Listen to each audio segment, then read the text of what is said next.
Bab 1371. Lena Qi. Jurang Dunia Langit. Di jurang dunia langit terbagi menjadi Nanyuan dan Beiyuan. Nanyuan adalah wilayah Daoting, sedangkan Beiyuan adalah wilayah tanah makam Dao. Mileye baru saja datang ke Beiyuan ketika seorang pria muncul di depannya. Pria itu melirik Mileye, "Raja Yao ingin bertemu denganmu." Setelah berbicara, dia berbalik dan pergi. Di tempat yang sama, Mileye terdiam sesaat, lalu mengikuti. Sepanjang jalan, Mileye terus melihat sekeliling. Sekelilingnya seperti langit berbintang, penglihatannya redup, dan ada cahaya seperti bintang yang aneh di mana-mana, yang sangat indah. Perlu disebutkan bahwa energi spiritual di sini sangat kuat. Itu adalah tempat paling intens yang pernah dia lihat. Bahkan 36 surga di Daoting tidak sebanding dengan tempat ini. Ini adalah tanah suci yang sesungguhnya. Pada saat ini, lelaki itu tiba-tiba berhenti. Tidak jauh di depan mereka, ada sebuah istana yang gelap gulita. Aula Raja. Mileye melihat ke arah istana hitam dan di sekitar istana hitam, dia merasakan banyak aura yang kuat. Yang terendah adalah alam Yudao. Saat ini, Mileye mengerti. Penguasa tanah makam Dao pada dasarnya ada di sini. Daoting juga begitu. Pria itu membawa Mileye ke pintu masuk aula utama. Dia memberi isyarat silakan, lalu mundur dengan tenang. Mileye memasuki aula utama. Aula utama sangat luas dan sepi. Tepat di atas aula utama, Mileye melihat seorang wanita. Wanita itu mengenakan jubah hitam. Jubah itu hitam, seolah ditenun dengan tinta. Di ujung jubah itu, ada beberapa bunga merah. Bunganya semerah darah, merah genit. Itu bunga bian. Di pinggangnya ada pita putih, yang dengan sempurna menggambarkan sosoknya yang ramping dan berapi-api.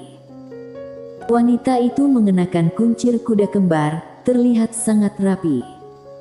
Dan penampilan wanita itu juga sangat tampan. Fitur wajah tampak diukir dengan hati-hati, tanpa cacat sedikit pun, membuatnya sekilas tak terlupakan. Lena Qi. Dia adalah salah satu dari 4 raja tanah-tanah makam Dao. Wanita itu juga sedang melihat Mileye saat ini. Setelah beberapa saat, dia berjalan perlahan di depan Mileye dan berkata sambil tersenyum, "Lohu menyuruhku untuk berhati-hati terhadapmu." Mileye terdiam. Lena Qi hanya melihat ke arah Mileye. "Aku menyelidikimu sebelum kamu datang, dan aku tidak bisa mengatakan aku tahu segalanya tentangmu, tapi aku juga tahu banyak tentangmu." Mileye tersenyum dan berkata, "Apa yang ingin kamu katakan, senior?" Lena Qi berbalik dan berjalan ke pintu masuk aula utama. Dia melihat ke kejauhan. "Lohu menyuruhku untuk berhati-hati terhadapmu, tahu?" Mileye terdiam. Lena Qi berkata lagi, "Daoting takut padamu, dan tanah makam Dao juga takut padamu. Apakah kamu tahu itu?" Mileye masih diam. Lena Qi melanjutkan, "Daoting ingin kamu mati, dan tanah makam Dao juga ingin kamu mati. Perbedaannya adalah tanah makam Dao ingin kamu mati di tangan Daoting, agar kekuatan di belakangmu melawan Daoting sampai mati." Mileye memandang Lena Qi. Dia ragu sejenak, lalu berkata, "Senior, mungkin lebih baik kita lebih bijaksana." Lena Qi berbalik dan berjalan di depan Mileye. Dia hanya menatap Mileye. "Kamu membunuh putri suci, tapi kitab Taoisme masih ada di tanganmu." Mileye. Lena Qi berjalan ke samping dan duduk. Dia mengambil cangkir teh di atas meja dan menyesapnya. "Biar ku tebak, alasan mengapa putri suci ingin menikahimu adalah untuk melahap garis darahmu. Namun, dia seharusnya meremehkan garis darahmu. Garis darahmu lebih kuat dari atas garis darahnya, jadi dia gagal. Setelah kamu membunuhnya, kamu menyalahkan Daoting, agar tanah makam Dao melawan Daoting. Dengan cara ini, kamu akan memiliki lebih banyak waktu untuk berkembang. Mileye tidak berbicara, ekspresinya tenang. Lena Chi meletakkan cangkir tehnya, dan dia melihat Mileye, Lohu dan mereka pasti sudah menebak bahwa kamu membunuh Putri Suci, tetapi mereka tidak membeberkannya karena kamu membuktikan nilaimu di atas Putri Suci. Mereka ingin menggunakanmu dan kamu juga ingin menggunakan tanah makam Dao, jadi kalian cocok dan semua orang setuju satu sama lain. Mileye berjalan ke Lena Chi dan duduk. Dia mengambil cangkir teh dan menyesapnya, lalu berkata, "Senior, mengapa kita tidak membicarakan hal lain? Misalnya, ketampananku. Aku bisa membicarakannya dengan senior selama 3 hari 3 malam." Lena Chi tersenyum dan berkata, "Kamu pasti sedang berpikir di dalam hatimu sekarang, mengapa aku harus mengatakan ini padamu, kan?" Mileye memandang Lena Chi dan tidak berbicara. Lena Chi bangkit dan berjalan di depan Mileye, dia hanya menatap Mileye, dan setelah beberapa saat, dia sedikit tersenyum, "Selamat datang di jurang dunia langit." Setelah berbicara, dia berbalik dan pergi. Di dalam aula, Mileye perlahan menutup matanya. Apa maksud wanita ini? Di luar aula utama, Lena Chi berjalan perlahan menuruni tangga batu. Di belakangnya, mengikuti seorang wanita berbaju hitam, wanita itu menutupi wajahnya dan memegang pisau panjang di tangannya. Lena Chi tiba-tiba tersenyum dan berkata, "Valerie Meng, bagaimana menurutmu?" Wanita bernama Valerie Meng dengan suara serak berkata, "Bunuh." Lena Chi melirik Valerie Meng, "Kenapa?" Valerie Meng berkata dengan suara yang dalam, "Ancaman." Lena Chi tertawa dan berkata, "Valerie Meng, mengapa melanggar Tao?" "Karena Tao tidak adil, jadi kami melanggar Tao." Valerie Meng memandang Lena Chi, tetapi tidak berbicara. Lena Chi berkata dengan lembut, "Valerie Meng, Dao Ting memperlakukan kami dengan sikap ini saat itu, mengancam akan membunuh mereka. Tapi sekarang, kami memperlakukan Mileye seperti ini, apa bedanya dengan Dao Ting?" Valerie Meng tidak berbicara. Lena Chi melihat ke ujung langit, "Mari kita lihat Mileye dari sudut lain, maukah kamu mendengarkan?" Meng mengangguk, "Ya." Lena Chi berkata dengan lembut, "Sebelum berbicara tentang dia, mari kita bicara tentang Savera dan alam semesta 5 dimensi." "Savera-mu?" Valerie Meng terdiam. Sekarang siapa yang tidak mengenal alam semesta 5 dimensi? Wanita aneh yang memenggal tubuh leluhur Tao dengan kekuatan 30%, kekuatan wanita ini di luar imajinasi semua orang. Lena Chi berkata, "Di Dao Ting, dia bisa menarik kekuatannya dan memenggal kepala leluhur pembunuhan Tao, tetapi dia tidak melakukan itu, karena jika dia melakukan itu, alam semesta 5 dimensi hilang. Dan dia, bahkan ketika dia meninggal, tidak mengambil kembali kekuatannya sendiri." Valerie Meng, wanita yang begitu kuat, untuk perlindungan dan keyakinan di hatinya, "Aku menyerahkan hidupku tanpa ragu, tapi apa tentang kita? Berapa banyak orang di tanah makam Dao yang masih mengingat niat dan keyakinan awal kita?" Valerie Meng tidak berbicara. Lena Chi melanjutkan dengan ringan, "Aku sangat mengagumi Savera. Hal yang paling disesalkan dalam hidup ini adalah tidak bisa mengenal wanita ini."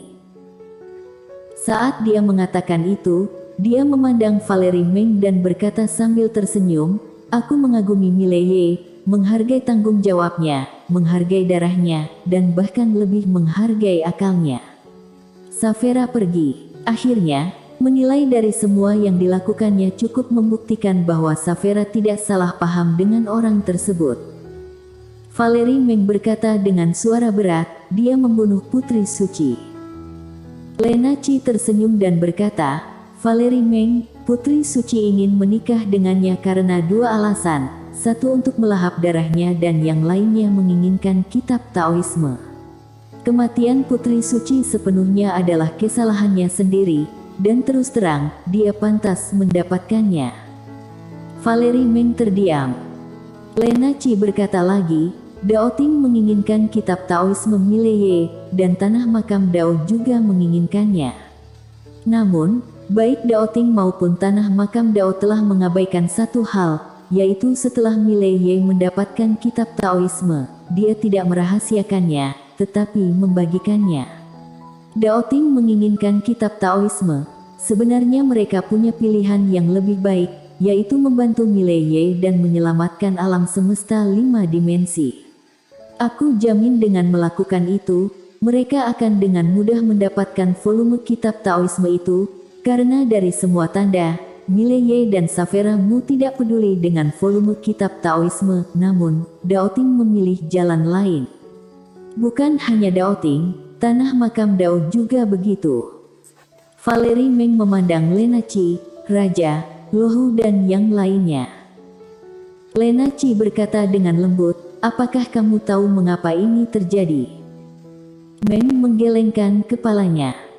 Lena Qi tiba-tiba menertawakan dirinya sendiri, karena Dao Ting dan tanah makam Dao menganggap mereka lebih unggul. Dao Ting memiliki ide ini, dapat dimengerti, bagaimanapun juga, mereka selalu menganggap diri mereka sebagai penjaga kebenaran agung, dan menganggap diri mereka pengatur antara langit dan bumi. Namun, mengapa tanah makam Dao memiliki ide ini? Mengapa kita menerobos Tao duluan? Karena kebenaran agung tidak adil, jadi kami memilih untuk menghancurkan Tao. Sekarang apa perbedaan antara apa yang dilakukan Dao tanah makam kepada Mileye dan apa yang dilakukan Dao Ting? Saat dia berbicara, dia menatap Valerie Meng dan berkata sambil tersenyum, Valerie Meng, apa niat asli dari mereka yang menerobos Tao? Yaitu untuk mengembalikan dunia ke masa depan yang cerah. Tapi sekarang, banyak yang menghancurkan Tao untuk menjadi Dao Ting berikutnya. Valerie Meng berkata dengan suara yang dalam, Tuanku, Mileye baru saja memanfaatkan tanah makam Dao. Lena Qi tertawa, saat kamu menggunakan orang lain secara alami akan memanfaatkanmu. Saat dia mengatakan itu, dia melihat ke kejauhan dan berkata dengan lembut, jika aku tidak salah, jubah putih telah mendengar berita bahwa Mileye telah datang ke jurang dunia langit. Valerie mengdau, apa yang akan dia lakukan? Lena Qi tertawa dan berkata, tebak. Valerie Meng menggelengkan kepalanya, aku tidak bisa menebaknya. Lena Qi tertawa, sebarkan perintah dan biarkan 12 jenderal bertemu denganku. Saat dia mengatakan itu, dia berjalan ke kejauhan, seolah memikirkan sesuatu, dia tiba-tiba berhenti, dan berkata lagi, oh ya, biarkan Mileye datang juga. Valerie Meng membungkuk sedikit, lalu berbalik dan pergi. Nanyuan. Di luar sebuah istana yang gelap, tiba-tiba muncul seorang laki-laki, baru saja laki-laki itu hendak masuk, seorang laki-laki tua berbaju hitam berdiri di depannya. Melihat lelaki tua itu, laki-laki itu buru-buru memberi hormat, tolong beritahu Jenderal Dewa, bahwa aku diutus oleh Raja Bintang Baidi dan Dewa Marsial. Ada hal penting yang ingin aku sampaikan kepada Jenderal Dewa. Pria tua berbaju hitam itu berbalik dan pergi. Setelah beberapa saat, lelaki tua berbaju hitam itu muncul lagi di depan laki-laki itu, bicaralah. Laki-laki itu ragu-ragu sejenak, lalu berkata, Mileye telah memasuki jurang dunia langit. Tolong Jenderal Dewa Jubah Putih untuk membunuh orang ini, dan singkirkan bencana Dao Ting. Pria tua berbaju hitam itu berkata dengan lembut, dimengerti. Laki-laki itu melirik pria tua berbaju hitam, lalu berbalik dan pergi tanpa berkata apa-apa. Setelah laki-laki itu pergi, lelaki tua berbaju hitam itu memandangi Jubah Putih di aula, Jenderal Dewa, bagaimana menurutmu? Setelah keheningan yang lama di aula, sebuah suara perlahan terdengar, semuanya berjalan seperti biasa. Bersambung.